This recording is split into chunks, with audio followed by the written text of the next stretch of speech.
Muchas gracias por venir. No, pues gracias a vosotras, gracias a vosotros, gracias a las personas del Teatro Sin Papeles que habéis hecho posible esta investigación y a esta obra, a las actrices y a las personas que habéis hecho el guión de las obras, ¿no? Y que se han hecho en materia de migraciones y sobre todo en materia de violación de derechos humanos, me parece las mejores. Es un gran trabajo de lucha contra la impunidad, porque creo que en ese trabajo de lucha contra la impunidad es donde, ¿no? Donde ninguna disciplina humana es ajena. Yo lo hago desde la abogacía, pero creo que efectivamente hay que abogar por una cultura de derechos humanos que tiene un doble valor. Por un lado, el compromiso de la cultura con los derechos humanos, que es esencial al mismo valor de la cultura, y de hecho no podemos olvidar que es el mundo de la cultura ha atesorado ese valor, ¿no? De los derechos humanos, pero también hablar de cultura de derechos humanos como ese concepto de valores de derechos humanos que son esenciales a la sociedad democrática en la que queremos habitar, ¿no? Para mí, en mi ejercicio profesional, el descubrir que los derechos humanos son y constituyen esa arquitectura que nos hemos dado para dar cobijo a todas esas personas que habitan y transitan las periferias, ¿no? Y que no tienen otro cobijo o que ese es el último, ha sido fundamental. Y por eso creo que en este trabajo o que en esta situación, no en el trabajo, sino en el momento actual que nos encontramos, ese descubrimiento que para mí tiene un momento en mi vida profesional, pero que desde luego para la comunidad humana tiene una fecha, que es, ¿no? 1948, la Declaración de los Derechos Humanos, podría ser una de las fechas. Ese hito que supone la proclamación de los derechos humanos actualmente se está resquebrajando, ¿vale? No podemos olvidar que si nos encontramos hoy en la situación en la que nos encontramos, y voy a poner dos ejemplos, otro que nace en 1948, que es la Nakba, el gran desastre de Palestina, ¿verdad? Qué coincidencia que 1948 sea la fecha en la que se proclaman los derechos humanos por parte de la comunidad internacional, ¿no? Como mecanismo de lucha contra la barbarie, y donde nos proclama, ¿no? Lo que dice el preámbulo de la declaración es que nos reconocemos como la gran familia humana, ¿no? Ese mismo año en que se proclama se produce la Nakba. No nos olvidemos que la situación que vive actualmente el pueblo gazatí no nace el 7 de octubre del 2023, nace en 1948, ¿no? Dos caminos paralelos, proclamamos los derechos humanos, tenemos un consenso internacional en que el multilateralismo tiene que ser el mecanismo en que queremos abordar los grandes problemas de la humanidad, y hoy, 50 años después, nos encontramos con un genocidio sobre la población palestina, y nos encontramos que este genocidio sobre la población de Palestina es, entre otras cosas, posible porque se ha roto el consenso sobre los derechos humanos. Se ha roto el consenso sobre el hecho de que realmente seamos una comunidad internacional, que seamos esa gran familia humana. Por lo tanto, esa ruptura del consenso de los derechos humanos, cada vez que se produce una vulneración y una violación de derechos humanos, se está produciendo una vulneración y una violación de la fraternidad, ¿vale? Y si he puesto el ejemplo del genocidio de Palestina, tiene que ver con esa fecha icónica de 1948, pero creo que si hay algo que representa de una manera relevante o que actualmente supone probablemente la punta del iceberg o el reto de el icono de esta ruptura del consenso sobre los derechos humanos, es realmente el mundo de la movilidad humana. Creo que nos hemos instaurado, a la vez que nos hemos instaurado en una situación de genocidio, nos hemos instaurado en una guerra contra las personas migrantes. La movilidad humana, la realidad de estos hombres y mujeres, niños y niñas que caminan mundo,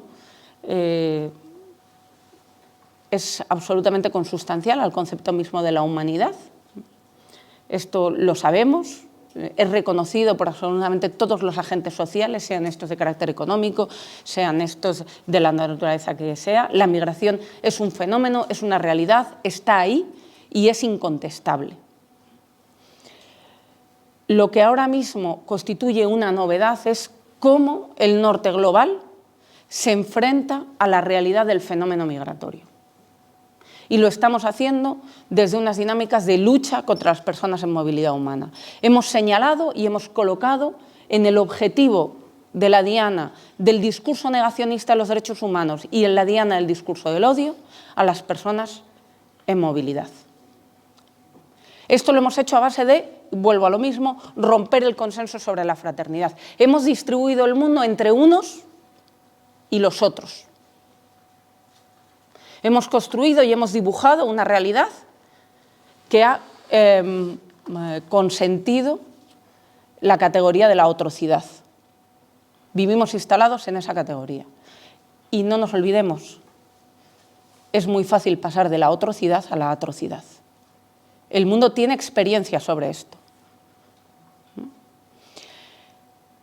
¿Por qué me atrevo a decir algo tan grave, ¿no? en que estamos instalados en una guerra contra las personas en movilidad, contra esos hombres y mujeres, ¿no?, que caminan el mundo? Pues no quiero en absoluto banalizar las consecuencias de la guerra que tiene sobre sus víctimas, pero si analizamos algunos detalles, que yo quiero poner así un poco sobre la mesa como marco de discusión, es cómo nos hemos enfrentado, y utilizo el término con conciencia, desde el norte global a la realidad de la movilidad humana. Desde el año 2015. Acabamos de aprobar el Pacto Europeo de Migración y Asilo, el PEMA, ¿no? Unas normas nacidas del corazón de la Unión Europea para abordar el fenómeno de las migraciones. Todo lo que leáis de documentos oficiales reconocen que el Pacto Europeo de Migración y Asilo se empieza a gestar a raíz del año 2015, cuando Europa descubre que la Convención de Ginebra, Convención de Derechos Humanos, Convención de 1951, convención nacida después del trauma de la Segunda Guerra Mundial, supone un problema para los estados del norte global, supone un problema para Europa. Cuando la diáspora de la comunidad siria, pueblo sirio ubicado en una zona geográfica concreta donde se han ensayado, ¿no?, las guerras del siglo XXI, donde los actores de la guerra de Siria eran Estados Unidos, era Rusia, era Europa, ¿no? Bueno, pues cuando esa diáspora del pueblo sirio empieza a llegar en el año 2015 al territorio europeo, Europa se alerta y Europa se preocupa y Europa decide, ¿no?, empezar a gestar lo que luego se ha parido como el PEMA, el Pacto Europeo de Migración y Asilo. En ese momento, en el año 2015, con esa, que lo pongo como representación, nos encontramos con dos situaciones, ¿vale? Nos encontramos, en el año 2015 entraron más personas sirias por la frontera de Melilla que por la frontera este de Grecia. En el primer trimestre del año 2015 entran más personas sirias. ¿Vosotros recordáis la política de Trump de separar a los hijos de las madres? Bueno, pues eso se hacía en Melilla. Eso lo he visto yo en Melilla.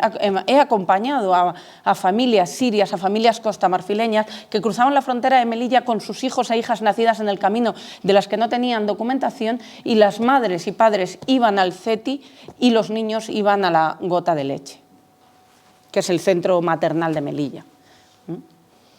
Por lo tanto, vivíamos ignorantes, ¿verdad?, a esa situación. En el segundo trimestre del año 2015 cambia la ruta y la gente ya no entra por Melilla, era una ruta terrestre, la gente viajaba hasta Argelia en avión, desde Siria hasta Argelia o de los países limítrofes hasta Argelia, cruzaban la frontera entre Argelia y Marruecos, en Marruecos llegaban hasta la ciudad de Nador, compraban pasaportes de ciudadanos marroquíes o los alquilaban para cruzar la frontera, porque el tránsito para ciudadanos marroquíes de la vecina ciudad de Beni Ansar a Melilla era un tránsito expedito. Con el solo mostrar el pasaporte podías entrar en Melilla. Cuando llegaban a Melilla se identificaban con ciudadanos sirios y devolvían el pasaporte. Era una entrada relativamente segura, ¿vale? Digo relativamente segura, está llena de dolor, está llena de sufrimiento. Si me oyera un sirio que ha cruzado por allí, me correría a gorrazos y con razón, pero por comparación, ¿no?, con otras rutas migratorias, era relativamente segura. ¿Qué es lo que hace que esa ruta relativamente segura cambie en el año 2015? Bueno, pues que España y Europa le exige a Argelia que ponga visado para los ciudadanos sirios. Y entonces ya no es posible para los ciudadanos sirios huir por esa puerta de entrada que era Argelia, no era posible, y entonces empiezan a huir vía Turquía y empieza la tragedia del mar Egeo, ¿no? Empezamos a ver a los sirios ahogándose en el mar Egeo y a las personas, sirias o de toda esa zona del mundo, ¿no?, tan dañada por las guerras y por los conflictos internos como es Oriente Próximo, ahogándose en el Mediterráneo central también, por Libia, ¿no? ¿Qué es lo que hace Europa o los países de Europa, ¿no?, los gobiernos de Europa ante la tragedia del mar Egeo? ¿Qué medidas de seguridad implementan? Dicen, hombre, si se está ahogando la gente a las puertas del norte global, de los países más ricos del planeta, hombre, si se está ahogando, lo que parece más lógico y sensato es mandar barcos de salvamento marítimo. Europa no mandó barcos de salvamento marítimo, al menos no los países, no los gobiernos. Los gobiernos mandaron barcos de la OTAN, una organización eminentemente militar. Ahí es cuando se inaugura algo que después nuestro ministro Álvarez definiría como la migración como una amenaza híbrida. El concepto se va construyendo. Cuando mandamos, por eso me atrevo a hablar de que estamos ante una guerra contra las personas migrantes, porque hemos utilizado contra ellas instrumentos que creamos en dinámicas de guerra, como son efectivamente los barcos de la OTAN. ¿Hubo barcos de salvamento marítimo? Sí, hubo barcos de salvamento marítimo, fletados, pagados y financiados por la sociedad civil, no por los gobiernos. ¿Y qué ocurrió con esos barcos de salvamento? Que fueron criminalizados. El proceso de criminalización empieza con la criminalización de las personas migrantes. Decidimos que ese otro está entrando ilegalmente en el territorio europeo y por lo tanto le denominamos, el concepto de ilegal para hablar de personas migrantes está en el acervo popular, por más que nos matemos a tratar de hacer pedagogía de hablar de personas irregulares. Pero seguimos hablando de personas ilegales y lo cierto es que cruzar la frontera se ha convertido en un acto ilegal que es sancionado por las leyes de la Unión Europea, ¿no? Por lo tanto, empieza un proceso de criminalización de las personas migrantes, que es un proceso de criminalización que nos penetra y nos cala en el imaginario colectivo a los ciudadanos de la Unión Europea, que permea sobre las identidades de las personas migrantes, que se ven convertidas en clandestinas, que se ven encarceladas, que cuando yo llevo a un niño no acompañado, que acaba de aterrizar en Madrid, aterrizar en el sentido figurado o no, o porque ya ha entrado por el aeropuerto de Madrid-Barajas, pero la mayor parte de ellas no, y me llega y me dice, estoy aquí, soy marroquí, estos son Patuca, ayúdame, estos son mi pasaporte, yo lo que hago es llevarlo a la Brigada Provincial de Extranjería, que es donde es la puerta de entrada de los niños al sistema de protección. ¿Y sabéis dónde está situada la Brigada Provincial de Extranjería? En Aluche. ¿Y sabéis lo que hay en Aluche? El CIE de Madrid. ¿Y sabéis dónde espero yo para que este niño sea realmente atendido y transferido al sistema de protección? En el antecalabozo del CIE de Madrid. ¿Y sabéis lo que hacen con este niño? Le toman las huellas. Le toman las huellas dactilares. Y le dan una fotografía con un número y le dicen que mire de frente y que mire para un lado. Que es exactamente el mismo proceso que seguimos cuando detenemos a una persona. Y la hora y media, 2 horas en que estamos esperando a que pasen sus huellas por Adextra y a que venga un coche policial que lo pueda trasladar al Servicio de Protección de Menores, porque los trasladamos en un coche policial, están pasando personas detenidas, custodiadas por la policía, engrilletadas, del mismo perfil racial que el niño o la niña a la que yo estoy acompañando.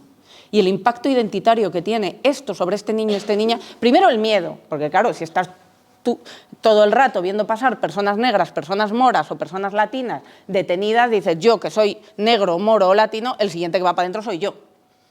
Pero aún así asumimos ¿no? O el niño o la niña asume efectivamente que este es el trato que se le dispensa a las personas en Europa y por lo tanto van asumiendo ese concepto de clandestino, se va asumiendo ese concepto de criminalización, ¿no? Al final, ¿cuántas veces, cuántos jóvenes yo me he encontrado diciendo, bueno, es que yo que nunca había hecho nada malo en mi vida, me encuentro, de repente, lo primero que recibo de Europa es un calabozo, ¿no?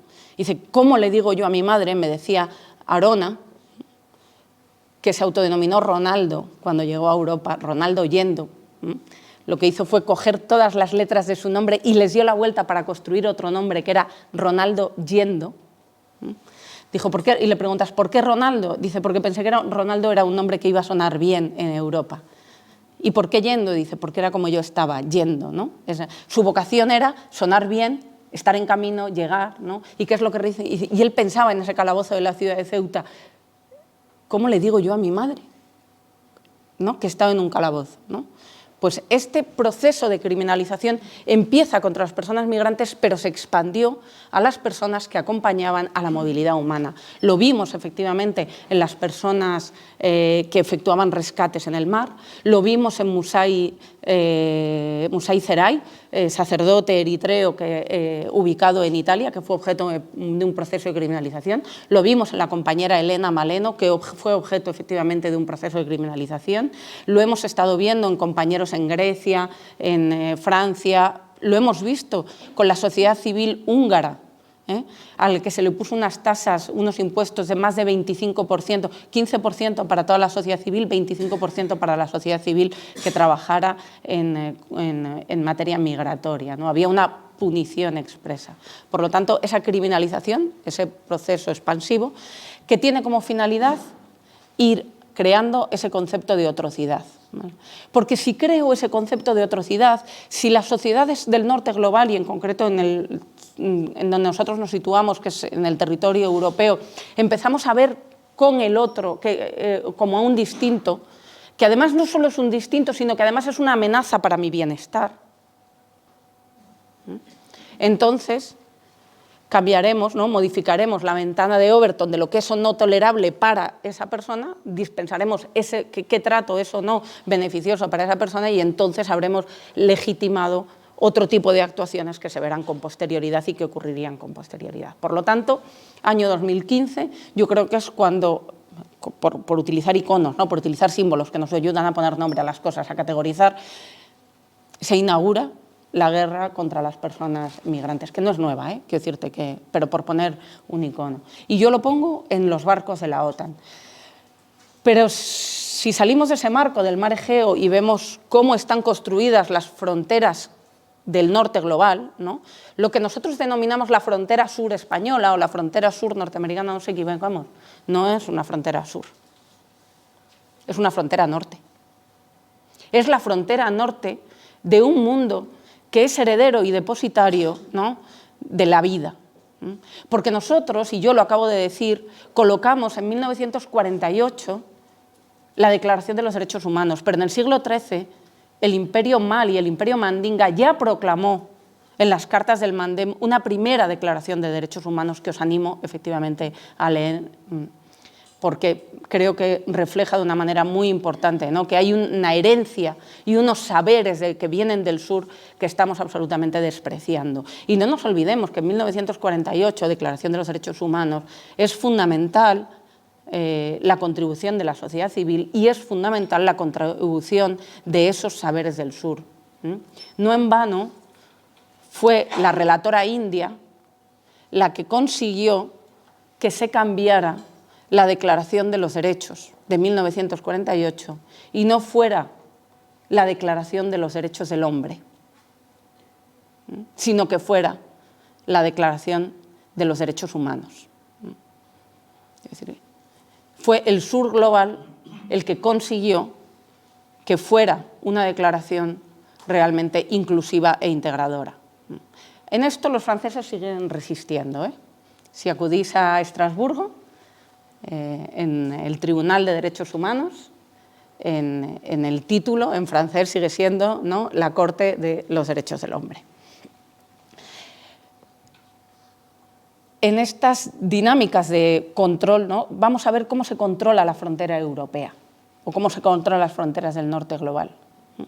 ¿Quiénes están ejecutando esas políticas de fronteras? Bueno, pues esas políticas de frontera, quienes las están ejecutando son las mismas empresas y las mismas tecnologías militares. Sobre esto hay un estudio muy interesante de la Organización Neerlandesa Profundo, de Países Bajos, y el antropólogo Ruben Anderson, que escribe estudia y escribe, lógicamente, en la London School of Economics, tiene bastante escrito, ¿no?, sobre este sistema de control de las fronteras y explica de una manera muy pedagógica cómo algo que hemos visto y que tenemos como muy interiorizado, ¿no?, y es de qué manera la industria militar y armamentística constituye un lobby en sitios como en Estados Unidos, ¿no?, y esto hace que se produzca un fenómeno denominado state capture, por lo cual las decisiones de los gobiernos están extraordinariamente, en política exterior, y están extraordinariamente mediatizadas por esos intereses de esas empresas. Bueno, pues eso mismo lo estamos viendo cuando hablamos de la tecnología de control de fronteras, porque son las mismas empresas, las mismas tecnologías que se ensayan, implementan y utilizan para conceptos tales como la denominada frontera inteligente en Ceuta y Melilla, que no para de provocar muertes, por lo tanto, muy inteligente no será, y en todas las zonas de frontera, ¿no? Por lo tanto, otra vez, la tecnología de guerra, las dinámicas de guerra aplicadas a esta guerra contra las personas en movilidad. Y por terminar un poco esta reflexión, ¿no?, de por qué hablamos de una guerra contra las personas migrantes, porque si hay algo que es permanente en la realidad de la frontera y en la realidad de la movilidad humana, si hay algún elemento que esté absolutamente presente en todo el camino migratorio, es la muerte. En esta guerra contra las personas en movilidad, las muertes, los muertos, los pone siempre el sur global. Y las cifras de muertes y desaparecidos son parangonables a los de un conflicto interno, ¿vale?, a los de cualquier guerra, ¿no? Por lo tanto, creo que tenemos elementos suficientes como para poder afirmar, ¿no?, sin desmerecer el dolor y el sufrimiento de la guerra, que estamos instaurados en una guerra contra el sur global. Pero no solo querría quedarme en esta idea, ¿no?, de la guerra contra las personas migrantes. Cuando he hablado de la muerte, hay una realidad y es la cantidad de personas que mueren en el tránsito migratorio. Pero hay otra de la que estamos empezando a hablar, pero nos está costando mucho, que es hablar de las desaparecidas en el camino migratorio. Las desaparecidas, el concepto de desaparición forzada, el concepto de desaparición se creó y se gestó en contextos o bien de guerra o bien de graves represiones, ¿no? Lo vimos, por ejemplo, en Latinoamérica, ¿no? ¿Cuál era el mecanismo? Lo hemos visto en el Estado español, que no en vano somos, es verdad que no es un dato que alcance todo el consenso, pero bueno, lo cierto es que el altísimo, somos el país del mundo, se dice, no, el segundo país del mundo con más desaparecidos después de Camboya. Es verdad que no es un dato que alcance el consenso, pero en todo caso el número de desaparecidos que tenemos en nuestras cunetas es incontestable, ¿no? Pero es verdad que hay una tradición de Latinoamérica de lucha, ¿no?, contra la desaparición forzada y de crear todo un acervo jurídico que nace en Latinoamérica. Y se hace siempre en dos contextos, guerra y represión. Cuando yo estoy acompañando a una familia que ha tenido un desaparecido y reclama un cuerpo, o cuando tengo conocimiento de un cuerpo y estoy tratando de buscar a sus familiares, y es un procedimiento que es judicial, que hay que recabar el consenso del juzgado, hay que pedir, me encuentro con una dificultad muy importante, y es que no tengo argumentos jurídicos para obligar al juzgado a hacer determinadas cosas. Porque no tenemos una legislación que reconozca ese derecho a recuperar a sus muertos. ¿Sabéis dónde hay ese derecho? Sí que está reconocido. ¿Qué legislación la reconoce? El derecho de la guerra. En el derecho internacional humanitario, que no es el derecho de los derechos humanos, sino que es el derecho de los derechos humanos que rige las reglas de la guerra, sí que hay una normativa específica, ¿vale?, dentro de los convenios de Ginebra, que obliga a los estados a preservar los cuerpos de los combatientes, a preservar los cuerpos de las personas que hayan sido privadas de libertad en el contexto de la guerra, a identificarlos, a dar fe de su muerte y a procurar la entrega de los cadáveres a los familiares. Hay una obligación. ¿Por qué no hay una obligación de eso en el derecho civil en general? Hombre, porque nunca pensamos que fuera necesario hacerlo, porque nos parecía que era algo que formaba parte de la piedad de las sociedades, ¿no? En Europa ha desaparecido la piedad mortuoria. Y desde luego ha desaparecido para los otros. A lo mejor los conservamos para los nuestros. Queremos hacer el duelo, valoramos nuestros duelos, pero ha desaparecido por completo la piedad mortuoria para los otros, porque total, a los negros les importan menos sus muertos. Yo he oído a una forense gritarme por el teléfono: no entiendo que no esté ya enterrada la negra esa, en referencia a Brenda Cayamba, que murió de frío siendo rescatada por una patera. Su cuerpo fue trasladado a Ceuta y pedimos al juzgado que por favor no la enterrara hasta que su hermana no pudiera llegar para el entierro. Y resulta que en Ceuta solo hay 3 cámaras para conservar los cuerpos. Y total, era el cuerpo de la negra esa. Ceuta, un lugar donde encontramos, o donde se recuperaron los cuerpos de 5 víctimas del Tarajal, donde se hicieron unas autopsias marcadamente deficientes, esto es, nos investigó, conectamos con la impunidad de lo que nos han hablado antes en el teatro, ¿no?, donde teniendo lesiones en la cabeza no se abrió la caja craneal, en las autopsias, porque el médico no tenía mascarillas. No estamos hablando del año 2020, estamos hablando del año 2014, todos sabemos lo que cuesta una mascarilla en la farmacia. Y donde a fecha de día de hoy, 10 años después, no hemos identificado por prueba de ADN a esos cuerpos para serlos entregados a sus familiares.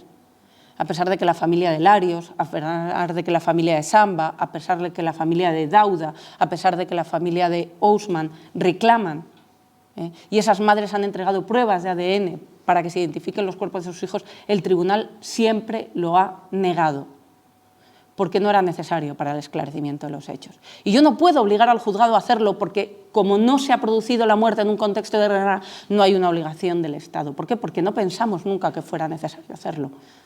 Porque nunca pensamos que íbamos a construir, ¿no?, un escenario análogo al de la guerra, donde la gente desapareciera, donde la gente muriera, ¿no?, y donde sus vidas no tuvieran importancia. Pero frente a este dolor, ¿no?, yo sé que cuando hablamos de la muerte y de las desapariciones de las personas migrantes, cuando hablamos de cuerpos, es siempre doloroso y es siempre difícil, pero hay una, no sé cómo voy de tiempo porque me pongo a hablar y me despisto. Hay una realidad que es tan incontestable como esa. Si hoy sabemos lo que pasó en Tarajal, si hoy sabemos lo que pasó en Lugo con el procedimiento de Carioca, ¿no?, si hoy sabemos tantas cosas, no es porque haya abogadas que hayan hecho, no es porque haya juezas que hayan podido hacer, es porque ha habido supervivientes que se han atrevido a gritar. Quiero decir, hay una realidad, y es que dentro de todos estos escenarios de dolor no podemos olvidar que hay unas supervivientes, habitualmente mujeres, pero no solo, que se atreven a gritar justicia. Quiero decir, que se atreven efectivamente a reclamarla, que ponen mucho en juego para un conocimiento de la verdad. Y esto no puede ser desdeñado. Hace una semana condenaron a 5 años de prisión al responsable, a don Carlos Salamanca, comisario del aeropuerto de Madrid-Barajas, por cohecho. por haber aceptado beneficios económicos a condición de haber dejado pasar, ¿no?, entre otras cosas, víctimas de trata chinas.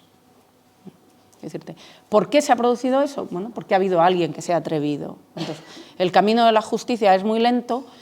Hay una justicia que es la justicia formal, la justicia de los tribunales.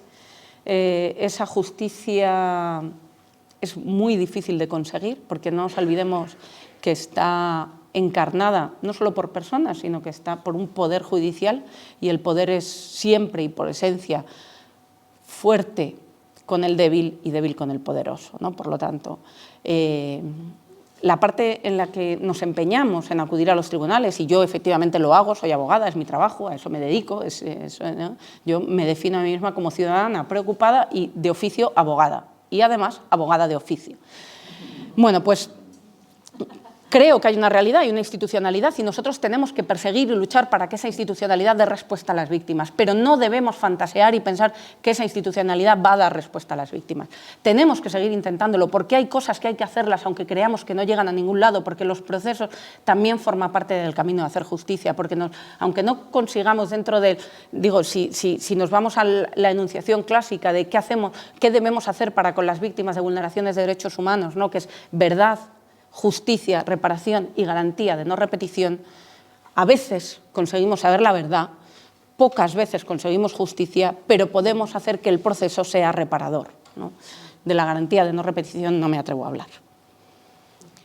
Entonces creo también que tenemos que ser conscientes, ¿no?, de que el camino también es importante. ¿Dónde ponemos el parangón del éxito profesional?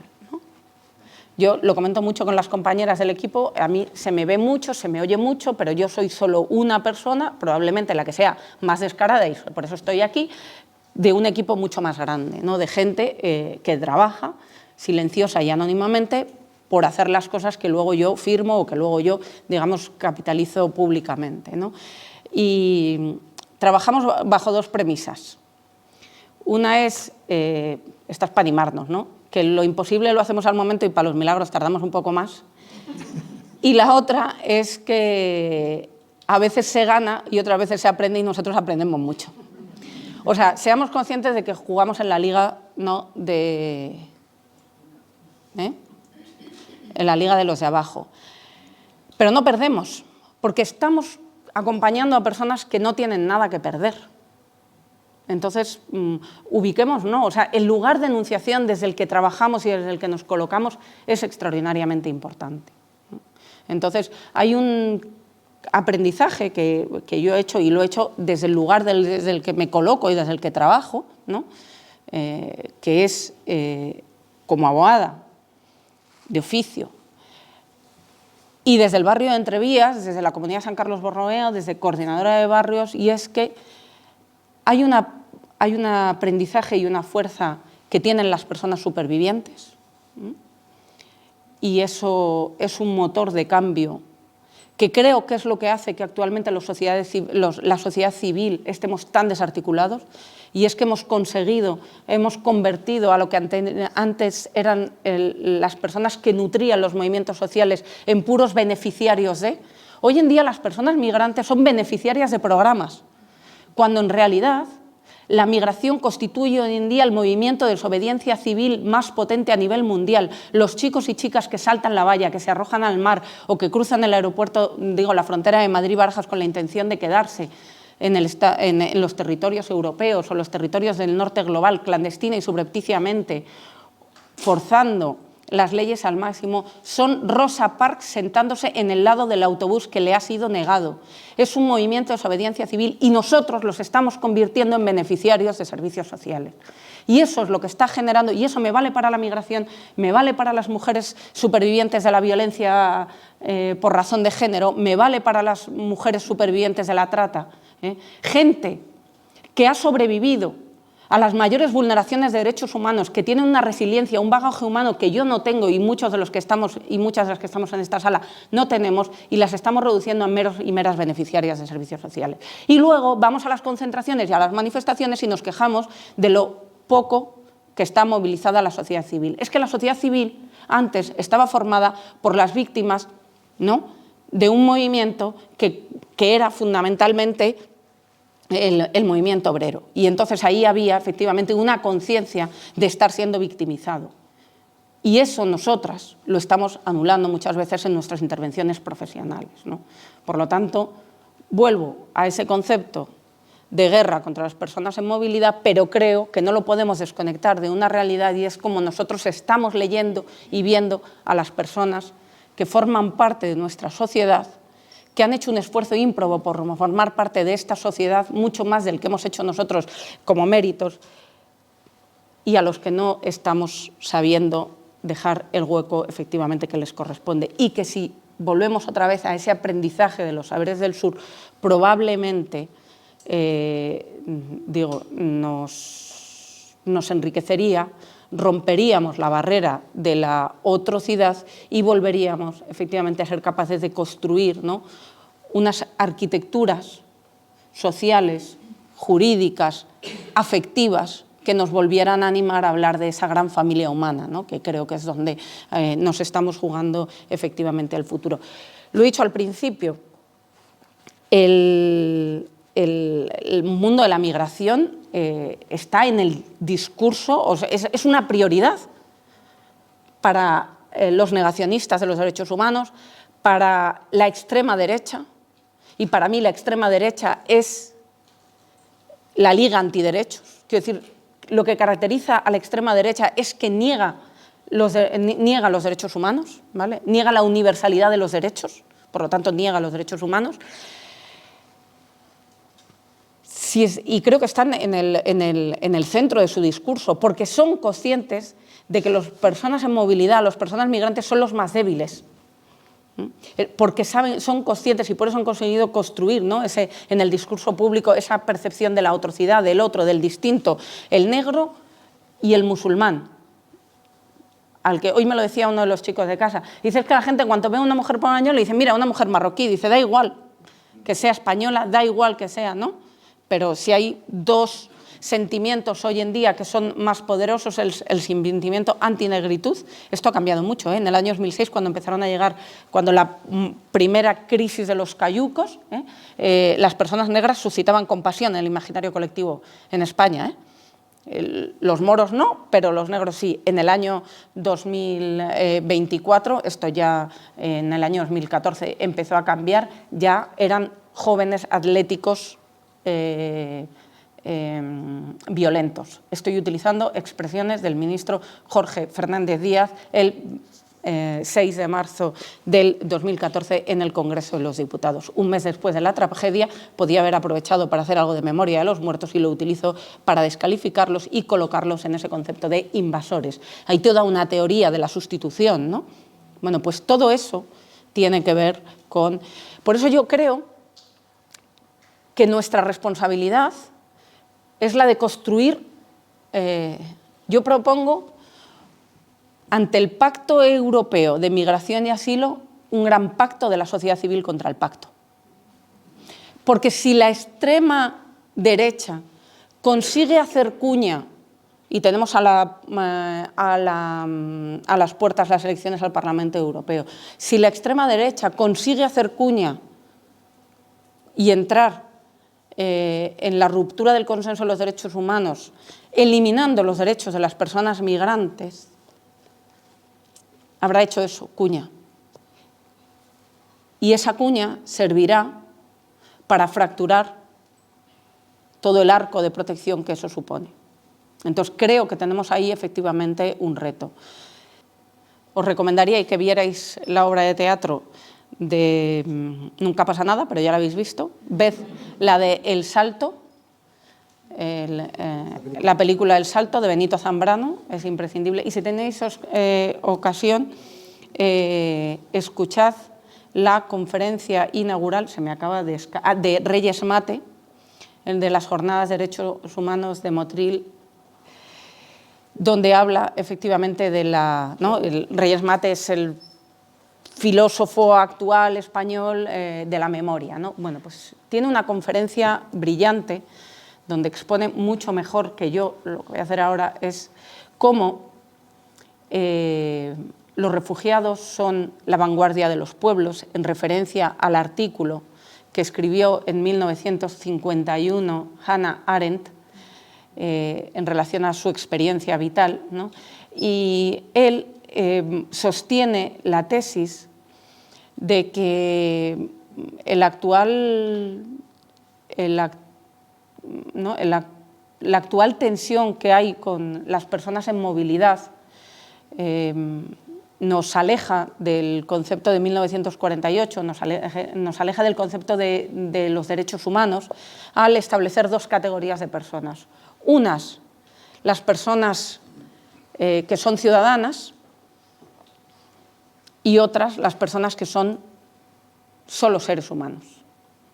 Dice, la gran conquista de 1948 es que reconocimos los derechos humanos como universales, indivisibles, ¿no?, para todas las personas, con independencia de su categoría, de su situación administrativa.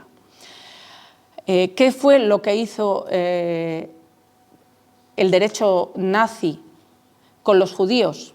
Arrebatarles la ciudadanía, ¿no? Les quitó la protección que te da el ser ciudadano. Por eso dice que hemos sido abandonados, dice Hannah Arendt, ¿no?, privados de la bandera, privados de la protección que te da el pertenecer a una comunidad que tiene capacidad para protegerte. Y entonces lo que dice Reyes Mate, lo que dice es: hemos vuelto a la Declaración de los Derechos del Hombre y del Ciudadano de 1789. O sea, hemos retrocedido 3 siglos, ¿no?, porque hay una categoría de personas que tienen toda la protección reconocida, que somos los ciudadanos del norte global, y otra categoría, que son las personas en movilidad humana, los hombres, mujeres, niños y niñas que caminan un mundo, que están absolutamente desprotegidos y que en todo caso tienen una protección de segunda división. Esta teoría de Reyes Mate la consagra el Tribunal Europeo de Derechos Humanos, que actualmente no es un tribunal para la protección de los derechos migrantes, cuando en la sentencia NDNT contra el Estado español dice: no ha habido violación de los derechos de ND, ciudadano maliense, y NT, ciudadano guineano, porque eran personas extranjeras, podían haber acudido a un tribunal africano, y en todo caso incluso hay un voto particular del juez polaco que llega un poco a decir cómo acuden a este tribunal, que ni siquiera son ciudadanos europeos y no contribuyen con él al pago de sus impuestos. Este es un resumen un poco grosero, pero apto para este contexto. Quiero decir que la sentencia tiene muchos más matices, ¿no? Entonces volvemos a 1789, ¿no? Hemos retrocedido 3 siglos. Yo me atrevería a ir un poco más allá. Me atrevería a decir que hemos vuelto a la controversia de Valladolid entre Juan Ginés de Sepúlveda y Bartolomé de las Casas. A lo mejor nos estamos discutiendo si hay unos otros que no son realmente seres humanos y que no son acreedores y merecedores de la protección que a nosotros nos ha venido dada por el lugar en el que hemos nacido, ¿no? Y a lo mejor estamos efectivamente en ese momento. Yo me lo pregunto, ¿no? Alerto contra este riesgo, que hayamos vuelto no a 1789, que ya sería triste, sino que hayamos vuelto mucho más atrás. Lo hemos visto estos días en las declaraciones que se hacen por parte de los responsables del gobierno de Israel con respecto a los ciudadanos gazatíes, ¿eh? Hemos vuelto a Juan Ginés de Sepúlveda y Bartolomé de las Casas. Os animo a leer las cartas del Mandem sobre donde el pueblo mandinga ya en el siglo XIII, ¿no?, pronunció la primera declaración reconocida, escrita, de los derechos humanos. ¿Dónde está el guardián de la puerta? Está arrastrando el flujo de los africanos, personas cuyas antiguas historias y miembros se debilitan mientras salen del viento perforado de África, nos dice Viola Alto, ¿no?, en su poema de Jarma Bamenda. Perderíamos la oportunidad de enriquecer la gran familia humana si no fuéramos capaces de acoger la realidad de la movilidad humana en nuestras casas, en nuestras ciudades, en nuestras instituciones, en nuestros grupos de trabajo y siguiéramos ahondando en esa cultura de la otrocidad. No sé si con esto he dado alguna pista.